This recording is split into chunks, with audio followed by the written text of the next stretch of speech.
Hello everyone and welcome back to the channel, or welcome to the channel if you are a brand new subscriber or a brand new viewer. My name is Kyle, and I've been doing a mini James Cameron series leading up to Avatar: The Way of Water, which comes out in theaters tomorrow.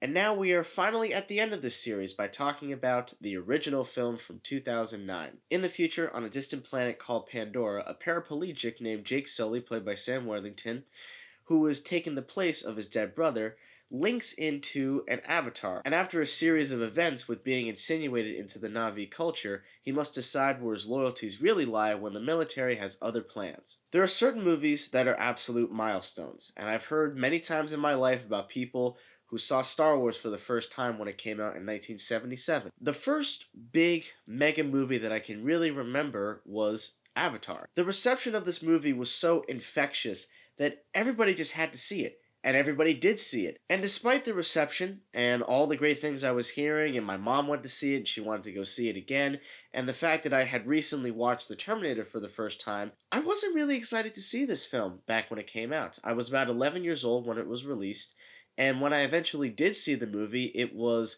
the last movie I saw of the decade. And my parents, as they love to word it, dragged me to see it because I just wasn't really excited for it. And my experience watching the film was very interesting because about halfway through, the film just stopped. Like it paused, it froze. And I remember this woman came into the auditorium and she said, "Yeah, due to the weather outside, the film is frozen.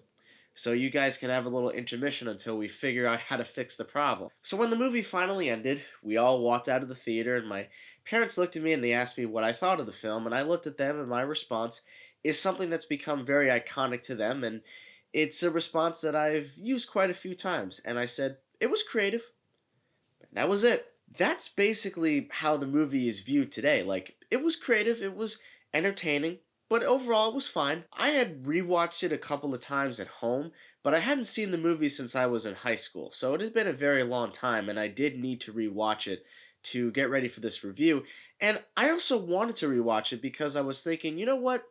Maybe after all these years, maybe I will see something in it that I didn't see the first time. The biggest duh thing I could possibly say about Avatar is that the visual effects are absolutely groundbreaking. It was a visual extravaganza, and that was, the big sell for the movie. The whole movie has this very welcoming feeling, like you're constantly being invited to experience this brand new world. However, the first 10 minutes of this movie was a bit dodgy. Some of the effects were definitely starting to show, and there's a lot of moments where it feels like you're in a video game cutscene rather than in a realistic environment. Now, I remember back in 2009, these effects look absolutely seamless, but watching them today, it's both a blessing and a curse at the same time. Now, to make this review as short as possible, I wanted to break everything down into the story and the characters. So let's start out with the characters, and we're going to jump right into Jake Sully, played by Sam Worthington. Now, at that time, Sam Worthington was a pretty big actor because he was in this, Terminator Salvation, the Clash of the Titans remake, Man on a Ledge, and it was also during this time where Hollywood was deciding, alongside Taylor Kitsch, to give these guys a shot, to see if they could be the next new leading men. And we all quickly realized that that was a big mistake, because the unfortunate thing here is that he is a plank of wood in this movie. I've always praised James Cameron for getting the best performances out of his actors. Even if the actors are not the greatest actors in the world, like Arnold Schwarzenegger, he was always able to get those very humane moments out of him. This is really that first time where I was just thinking to myself, why was this man cast? His performance is so lifeless and dull, and the accent, Jesus, the accent. I don't know why Hollywood loves taking British or Australian actors and trying to give them American accents. He lacks any real charisma. So the dialogue he's saying just feels so bland and boring. It's almost like everybody around him is more interesting than he himself. The movie co-stars Sigourney Weaver, who is reteaming with James Cameron after Aliens, and it's always great to see Sigourney Weaver in a movie. I don't think she's ever given a bad performance. I think she's always given 100%, and she's also just a very likable presence, which is strange because, in my opinion, she's playing a very unlikable character. She spends the first half of the movie chastising Jake Sully for not being his brother. And speaking of aliens, Giovanni Ribisi also stars in the movie, and he's essentially playing Burke 2.0. That is literally his character. He's there to literally talk about money and the company that he represents. And of course, they mention unobtainium, which I think even back in 2009 I had a protrusive eye roll, and I'm still rolling my eyes at that name. Michelle Rodriguez is also in the movie as a helicopter pilot. Her name, I believe, is Trudy.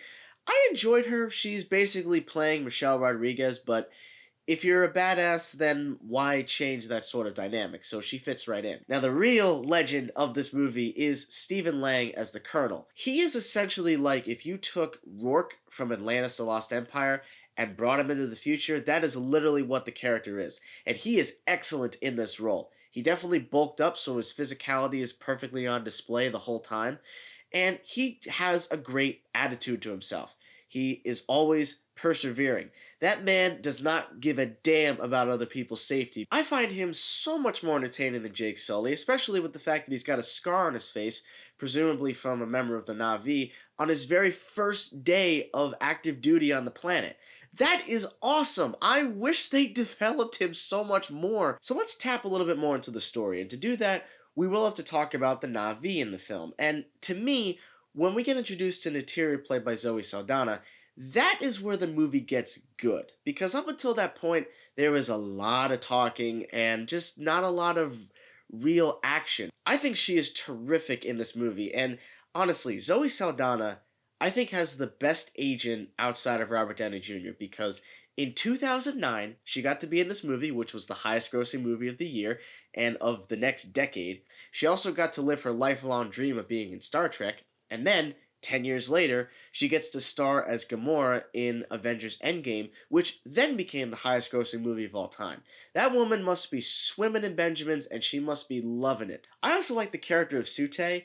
He kind of reminds me of Cal from Titanic. He's a guy who is set to marry the lead actress of the movie, and then this other guy who knows nothing about their society comes in and practically like steals his girl away from him. I like both the scenes where Jake has to make the bond, where he takes like a strand of his hair and it connects to another strand of the hair on the animal, and that's what allows you to control it. The flying sequences are so much fun. That's definitely something I would love to do if I was on Pandora. I love the floating mountains that are just hovering, and what's aiding all of these scenes is the tremendous score by the late great James Horner. This was his final collaboration with James Cameron, and of course he is delivering another kick-ass score. The music really adds to the movie. The downside to all of this is the formulaic as hell story. Now, I didn't see Dances with Wolves or Pocahontas or the original Fast and Furious before Avatar.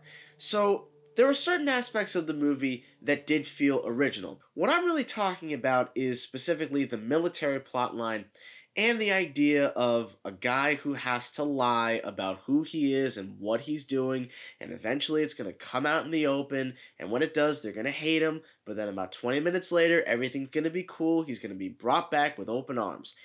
That's the kind of plotline I saw in little kids' movies years before this. So when I watched it, even back in 2009, I was saying to myself, really, we're doing this? I've seen this before. It doesn't feel original. The fortunate side to it is the action sequences in the movie are directed extremely well, in typical James Cameron fashion. He is a true visual master, and he always wants to show you everything on a grand scale. And it would mean so much more if I really cared about the characters. But because they're very underwritten, and because some of them are just nasty people, it makes it very hard to connect with the human characters in the story. I feel more connected to the Na'vi, which I do think is the message that James Cameron wanted to tell, but you still have to have the human characters be likable. I mean, hell, the character who has the most amount of energy is the Colonel because that man is persistent no matter what situation he's being placed in. I do have an understanding as to why this movie was so popular because it was really taking you to another world. It's a very bright and colorful movie where the action sequences are directed extremely well, the music is gorgeous to listen to, but I just don't feel connected to these characters, or as connected as I should feel, and that is due to the fact that some of them are written to be unlikable, but the thing is, they are surrounded by a story that is so contrived, and even back then, I was like, I'm seeing things that I had seen in other movies. And that took me out of it, and that's a big reason why I just wasn't as blown away at this movie as, well, everybody else was. I do think that Avatar is a good movie with some great things in it, but some bad things in it that definitely weigh it down. At the end of the day, I'm going to give Avatar a B+. Alright guys, that wraps it up with my James Cameron series. The next review is going to be Avatar The Way of Water. I'm going to be reviewing it for you guys this weekend, so please look forward to it. In the meantime, do not forget to subscribe to this channel and give this video a like. All the links to my social media pages can be found in that description box below, as well as my business website, kjgpictures.com.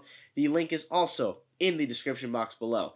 Thank you all so much as always for watching, and stay tuned.